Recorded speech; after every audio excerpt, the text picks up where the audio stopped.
Hello again. Welcome back to the Fast Forward Show. Last time we spoke, you gave us some excellent value talking about innovation. What does it mean? How do we test it? What are good examples of innovation? So really excited to ask you some more questions today. So I wanted to kick off with, it's in today's obviously environment, people are trying to push through. How can you tell if a business is positioned for future growth? Good question. What we always use to analyze a business and how it's positioned is an innovation tool. So we basically use a tool called the Four Forces so that we can have a really look at the whole business environment and how it's impacting on that company, but also the markets that it deals with. So you just go through some analysis to look at, are they in growth sector? Are they in growth markets? What are the trends going on?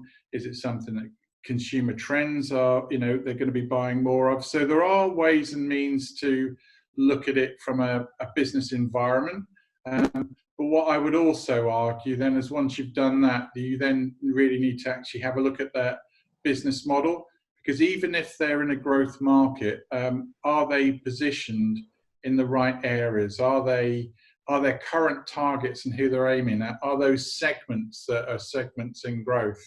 And really, are they offering those, are they the number one in their market or the number 15? What do they need to do to give a more compelling proposition, or what do they need to improve so they can gain market share? Because my whole business life has been about helping businesses to grow and gain market share. And when something's well positioned, it will go. Yeah. How important are the people in the business when it comes to talking about how they're positioned for future growth? The people are important, and the most important characteristic is for growth of people that sort of listen and learn. They engage with their team, they engage with their customers, they engage with their suppliers, and they're quite inquisitive. They're always asking themselves questions, and they're always looking to try to improve. How often do you turn away opportunities with people with a great idea when the people just aren't really a fit? Yeah. And I think that's linked to the previous question. Number one, if you want innovation to work in a company, if you want a company to be innovative, it starts right at the top. And it starts with a leader taking that strategic view that they want to be innovative, okay? And it's all about creating a culture of innovation and how you actually bring ideas from right on the shop floor, if you want to call it that, so that it comes up and instills through the organization that it doesn't matter how silly an idea may be, that it still gets shared, that it still gets discussed. Because sometimes the silliest ideas can spark off an idea, and it can be built on.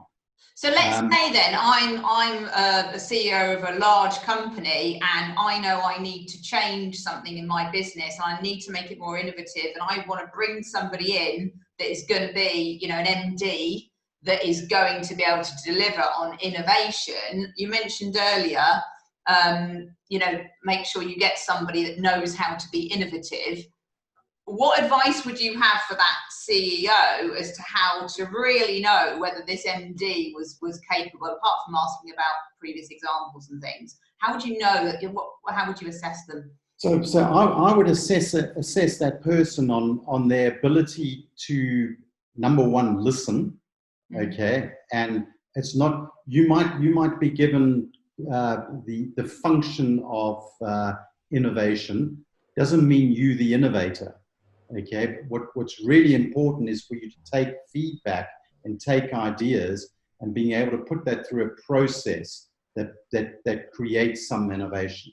And so what you're looking at is a leader that can listen, that can elicit ideas and then knows what to do with the ideas and how to evaluate them.